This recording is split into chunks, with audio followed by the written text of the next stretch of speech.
बच्चू कडूंनी शरद पवारांची भेट घेतली। ही भेट बार्गेनिंग करण्यासाठी घेतल्याचं दिसून येत आहे, अशी टीका आमदार रवी राणा यांनी केली आहे।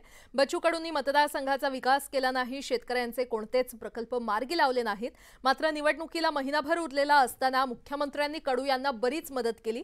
मात्र कडू यांनी पाठीत खंजीर खुपसल्याची टीका देखील राणा यांनी केली आहे।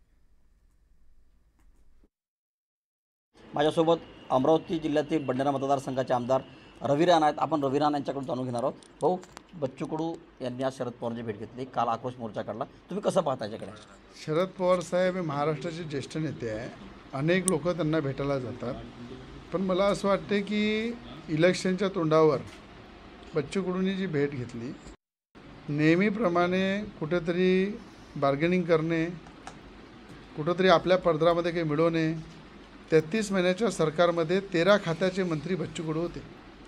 13 खाते त्यांच्या होते, कामगारी होतं, जलसंधारणी होतं, शिक्षण होतं, अनेक असे खाते होते।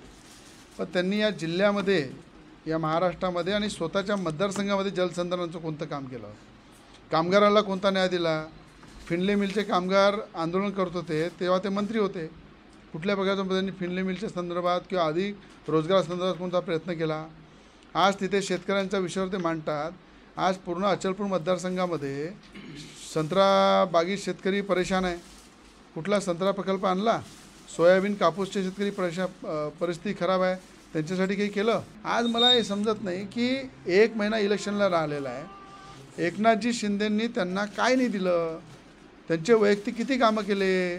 उद्धव ठाकरेंना सोडून आल्यानंतर त्यांनी काय मिळवलं? एकनाथजी शिंदेसोबत वैयक्तिक काय डील झालं? हे वेळोवेळी सगळं बाहेर येणारच आहे।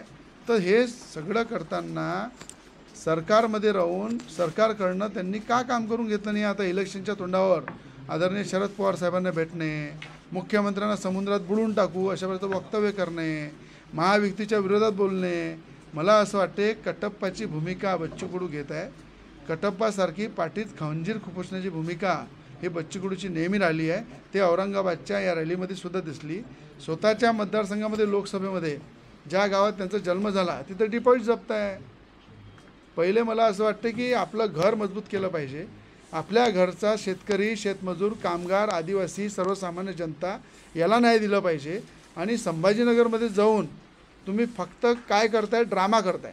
तो ड्रामा 2-3 घंटे बरा वाटते, पण या ड्राम्यामुळं कुठं महाराष्ट्राचं भलं होणार नाही आहे। भलं करण्यासाठी सरकारमध्ये, पॉवरमध्ये असल्यानंतर त्या लोकांना न्याय दिला पाहिजे, त्यांचे कामं केले पाहिजे, ते असते न्याय देण्याची भूमिका।